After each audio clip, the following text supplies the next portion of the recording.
Hi hello everyone welcome to Disha TV. ఈరోజు review of the movie మద గజ రాజా, acted by Vishal గారు, వరలక్ష్మి శరత్ కుమార్ గారు అండ్ ఇక అంజలి గారు.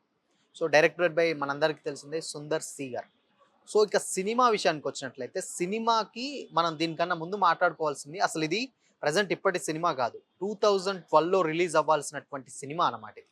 సో ఆ సినిమాని మళ్ళీ 2025లో ఆల్మోస్ట్ ఒక 12 to 13 years తర్వాత సో రిలీజ్ చేయడం జరిగిందనమాట. రిలీజ్ అయినాక కూడా అక్కడ తమిళ్‌లో అప్లాజ్ ఆ రేంజ్‌లోనే వచ్చింది. సో కలెక్షన్స్ కూడా నెక్స్ట్ లెవెల్‌లో వచ్చినాయి. సో అసలేంటి సినిమా ఎలా ఉందో మాట్లాడుకోబోతున్నాం. సో సినిమా విషయానికొచ్చినట్లయితే ఫస్ట్ హాఫ్‌లో స్టార్టింగే విశాల్ గారిది యాక్షన్ సీక్వెన్స్, అంటే అప్పుడు ఆ జనరేషన్స్‌లో ఆల్మోస్ట్ 10 ఇయర్స్ బిఫోర్ ఎలా ఉండేవో సినిమాలు. సో ఆ స్క్రీన్ ప్లేనే మనకైతే అనిపిస్తా ఉంటదనమాట.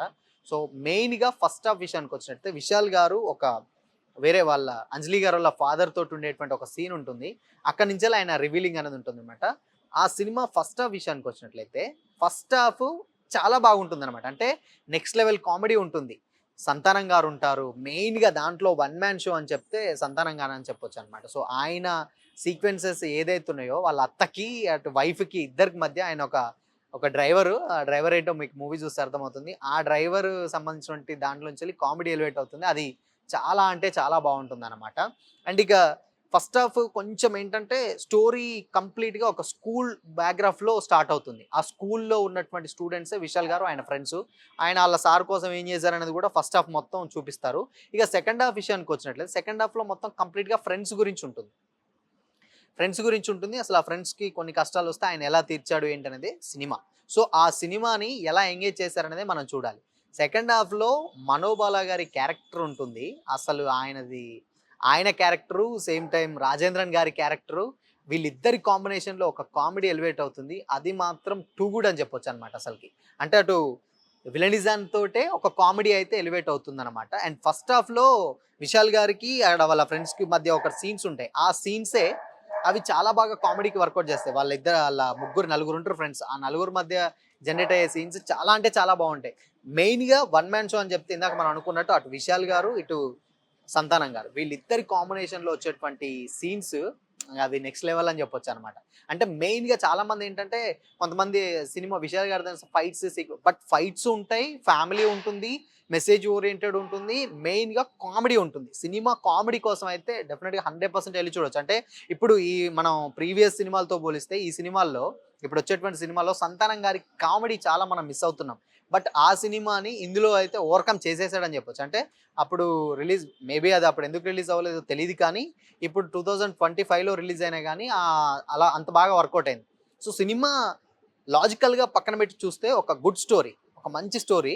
ఆ మంచి స్టోరీని కామెడీగా ఎలా తీసుకెళ్ళాడు, ఫ్రెండ్స్ గురించి, ఫ్యామిలీ, సేమ్ టైమ్ పిల్లలు, చాలా బాగుంది. అండ్ లవ్ స్టోరీ విషయానికొచ్చినట్లయితే ఇంక లవ్ స్టోరీ అటు అంజలి గారిది, ఇటు వరలక్ష్మి శరత్ కుమార్ గారిది అంటే వీళ్ళిద్దరు మనం ఇప్పుడున్నటువంటి జనరేషన్ చూసాం. బట్ 12 ఇయర్స్ బ్యాక్ వాళ్ళిద్దరూ అంటే విశాల్ గారి పక్కన నటిస్తే ఎలా ఉంటుందో, అంటే అది మనకు రిలీజ్ చూస్తున్నటువంటి ఫీలింగ్ వచ్చేస్తుందనమాట. అప్లాజ్ కూడా అదే రేంజ్‌లో ఉంటుంది థియేటర్‌లో. ఎందుకు అనంటే వరలక్ష్మి శరత్ కుమార్ గారికి, అంజలి గారికి మధ్య కొన్ని కాంబినేషన్ సీన్స్ ఉంటాయి.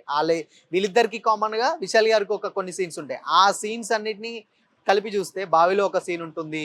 ఇంట్లో ఒక సీన్ ఉంటుంది. ఆయన మళ్ళీ హైదరాబాద్ వచ్చింది. కంప్లీట్‌గా తెలంగాణ బ్యాక్‌డ్రాప్‌లో సూర్యాపేటలో జరిగేటువంటి ఒక స్టోరీ.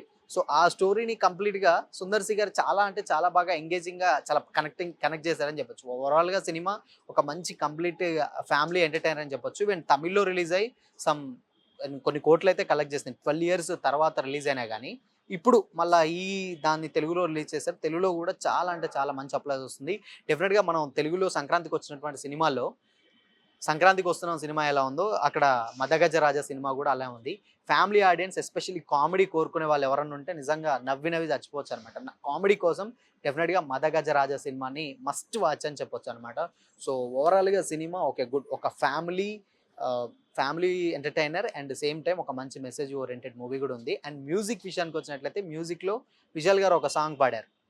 అది చాలా అనిపిస్తుంది. బట్ సాంగ్స్ మనం వింటున్నప్పుడు నవ్వుకుంటూ ఉంటామనమాట. అప్పుడు సాంగ్స్ ఇప్పుడు పాడితే ఆయన ఎలా ఉంటుంది. కొన్ని డబ్బింగ్ సాంగ్స్ కూడా కొన్ని కామెడీగా బట్ ఎంజాయ్ చేయడానికైతే సినిమా మాత్రం చాలా బాగా వర్కౌట్ అవుతుంది. ఓవరాల్‌గా సినిమా ఓకే. ఒక మంచి ఫ్యామిలీ ఎంటర్‌టైన్‌మెంట్ అండ్ కామెడీ గూడా చెప్పొచ్చనమాట. సో, ఇది మొత్తంగా విశాల్ గారి రిలీ రిలీజ్ అయినటువంటి ఆఫ్టర్ 12 ఇయర్స్ రిలీజ్ అయినటువంటి మద గజ రాజా సినిమా. సో సినిమా అయితే గుడ్, ఫ్యామిలీ ఆడియన్స్ చాలా అంటే చాలా బాగా నచ్చుతుంది. ఎస్పెషల్లీ రెగ్యులర్ ఆడియన్స్ కూడా ఒక మంచి కమర్షియల్ మూవీ చూసిన ఉన్న ఫీలింగ్ అయితే వచ్చేస్తుంది.